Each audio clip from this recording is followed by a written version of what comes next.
Hello everyone, welcome back to GGN. This is part 3 of this news bulletin for today. I'm going to just continue here. We left off with this article. Iran says it blocks cyber attack on oil platforms. So we're done with Iran and Syria. And we'll move on to Iraq and other countries, including areas, including Asia. Maliki, Iraq won't become part of Syrian civil war. So he says here they're going to avoid flaring fire near our borders. Speaking at a conference in Moscow, the Prime Minister said that he insisted that the government is determined to maintain a policy of non-interference with its neighbors and will not get involved in the ongoing Syrian civil war. And we know that they were trying to do a deal. Iraq was the central government with the Kyrgyzstan regional government and Shell, and that kind of broke down. Russia and Iraq are sealing up a $4.2 billion arms contract deal. It made it the country's largest arms supplier after the United States. Maliki said in Russia's foreign ministry mansion on Monday that Iraq needs Russia's help in defense and military areas and needs arms to defend itself and fight terrorism in the country. Someone made an interesting comment saying foolish Mideastern leaders stop buying their arms, as those arms will never save you when the U.S. and NATO attack you in the future. The U.S., China, and Russia have a secret and invisible alliance, which is a bargain of money. It is kind of interesting why they would just allow them to have an arms contract all of a sudden, the West that is, after, after all that with Iraq. It says now the USA is giving the Russians that billion-dollar contract in Iraq, and that's why the Russians are happy. It's just the same old arms sale business. Another says, look at how much these people are forced to spend their national wealth to defend themselves against Blackwater, CIA, MI6, and Mossad thugs. Report says Turkish jets strike a PKK base in Iraq. Turkish jets have struck suspected Kurdish rebel targets in 2 separate cross-border raids in northern Iraq, Turkish news agency reported, prompting Iraq to vow to take diplomatic steps against Ankara for violating its sovereignty. With relations between Turkey and Iraq deteriorating, Baghdad recently warned Turkey against military operations in its territory. Baghdad said they're going to rethink allowing Turkish military bases in their country. The Foreign Affairs Committee said that there are 16 Turkish military bases on Iraq's territory along the border with Turkey. So the committee said they will see intensive steps aimed at resolving the problem of Turkish military incursions. Next up, sovereignty curtailed. Armenia agrees to ask the CSTO permission for hosting other states' military facilities. On October 15th, the Russian president will travel to Turkey, where he's expected to sign a number of important agreements, and then with Turkish Prime Minister Erdogan, he will arrive in Baku for the summit in the Economic Cooperation Organization, which is also expected to result in the signing of important documents. So we were just talking about the weapons with Iraq and stuff like that, and Russia. So this will give us some more background. It says most of these documents relate to economic cooperation, but the Russian-Azerbaijan and Russian-Turkish friendship is also known to cover the military sphere. For instance, last year Russia sold the S-300 anti-aircraft missiles to Azerbaijan, thereby restoring the balances of forces in the region that it had originated before it sold to Armenia missiles that can only be intercepted by the S-300 complexes. In fact, Russia is friends with Azerbaijan, with which Armenia isn't still in a state of undeclared war, as well as with Turkey, with which Armenia has no diplomatic relations and border with, drawn by the Kars and Moscow treaties of 1921, it does not recognize. At the same time, in military terms, Armenia continues to fully trust Russia. In August 2010, Armenia and Russia signed an agreement that implies continued Russian military presence on Armenian soil until about the middle of the century, as well as Russia's responsibility for the security of Armenia. And finishing up, this caused a negative reaction of a significant part of the Armenian public when many experts saying that Armenia, as an independent state, must not entrust its security to Russia, but should guarantee it by itself, as the Constitution of Armenia requires. So Armenia is not entitled to host military forces or other infrastructure of other states without permission. Then there's an article saying that the Afghan government could collapse. The editor's note from StratRisk says, what Afghanistan government? There is no Afghanistan government. There is some sort of narco-state government in Kabul. NATO may retain bases in the country, but the Taliban will eventually control most of the country. Karzai is praying that U.S. diplomats can cut a deal and keep their mini narco state from becoming a mass of ashes and bones. Pakistan, China, and Uzbekistan are very worried that the violence may spill over their borders. I saw this article, U.S.-led drone crashes in southern Afghanistan. So it wouldn't be that big of a deal, right? Oh, another drone crash in Afghanistan. But I've been making this link because it was made before a couple months ago, and I just thought I'd check it, and here we go. Helicopter downed in Syria. So October 6th, 2012, a helicopter was down in Syria. This is government forces. The Syrian government forces helicopter was shot down in Syria. So when that happens, usually a helicopter, U.S. helicopter, goes down in Afghanistan. Then Jordan, incapable without backing of West and Zionists, says analysts. The king of Jordan, King Abdullah II, has dissolved the country's parliament and called for early elections amid popular protests in the country. Jordan was established as a buffer zone between the Zionist entity after the British mandate decided to slice Palestine between the east with Jordan and the west, which is the Zionist entity, and Jordan to play as a buffer between the Muslims and Arabs to protect Israel. Any political maneuver in Jordan has to have the blessing of the Zionists and imperialists in the Middle East, and that is the function of Jordan. And Muslim Brotherhood influence, the next Arab domino to fall may be Jordan from October 8th.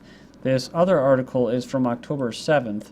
Editors note the Muslim Brotherhood once upon a time did their business in secrecy, but the Arab Spring changed everything, and now they can network with their fraternal brothers and damage stable secular Arab nations.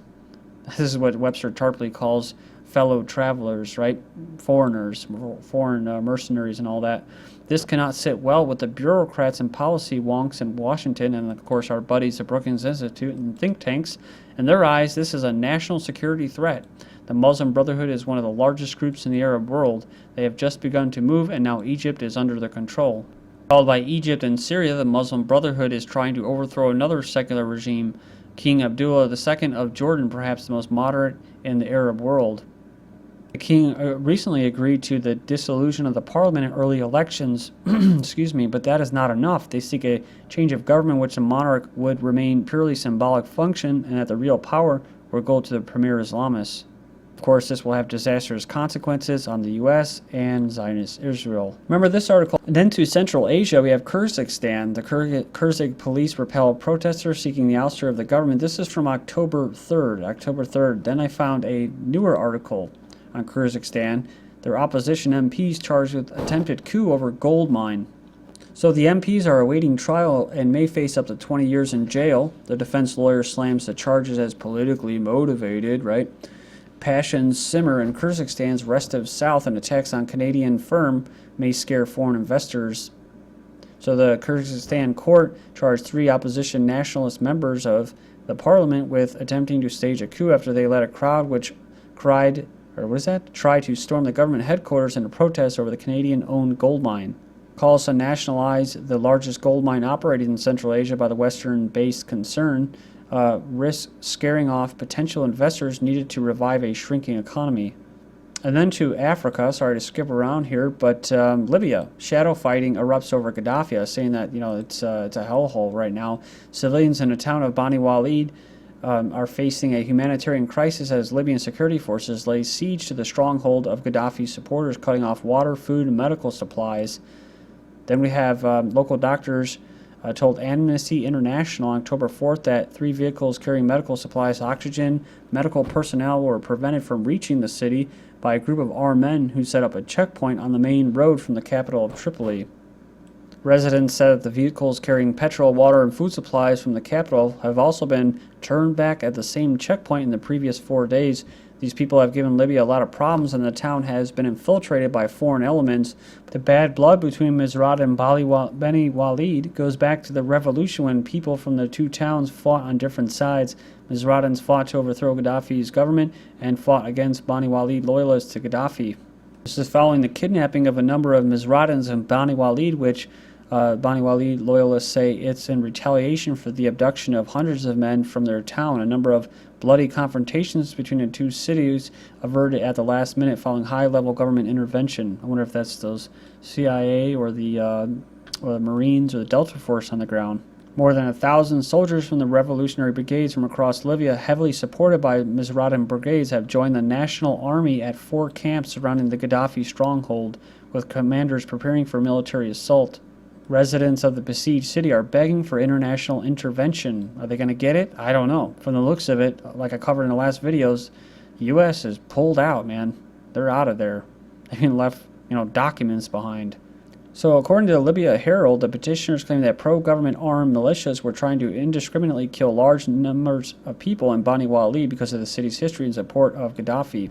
Blackwater founders Mercenary army abandoned in the Somali desert. This is an interesting article, came out of nowhere. It's like well-armed fighters left to fend for themselves as the UAE pulls funds. So they pulled the funds for the mercenary army in northern Somalia.